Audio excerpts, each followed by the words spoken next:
Thankfully, you don't even have to wait for the end of the book to know the conclusion to that pursuit. He says, I've applied my heart, and it is an unhappy business that God has given to the children of man to be busy with. Now, one of the challenges we have in Ecclesiastes is that the Hebrew in this book it's hard. It's hard because you're translating. It's hard because it's poetic. It's hard for lots of reasons. But when he says there's an unhappy business to be busy with, depending on the translation you're looking at, you might see it say something like grievous toil. You might see it say some other dissatisfying. That might be part of what it says for grievous. Really, there's three different things, three different ideas that are part of this phrase. Solomon's saying life on this earth is going to have an element of work. It'll be hard. There's toil, there's labor, there's work. There's some element of grief or dissatisfaction, something that you go, this isn't what I want it to be. And the other one that doesn't come out as much in the ESV translation is an element of humbling. So the end of this, when it says to be busy with, that word is also a root word of humble.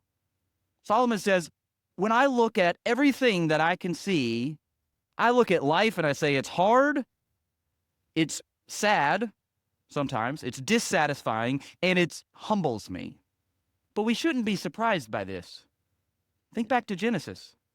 When God pronounces the curse, when he says, now you've sinned, this is not going to be the Garden of Eden anymore. What does he tell Adam? You're going to work so that you'll get food from the ground. And after he eats that food, is he going to be satisfied, or does he still need more food? He still needs more. So there's work, and it's dissatisfying.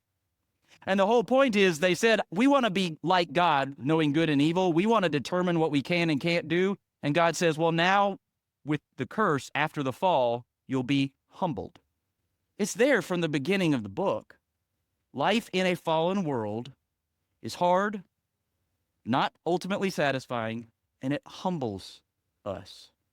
But Solomon through this book is going to say, actually it's interesting, if you just look at the number of times the words are used, he does talk about work a lot. He talks about joy more than he talks about vanity. Did you know that?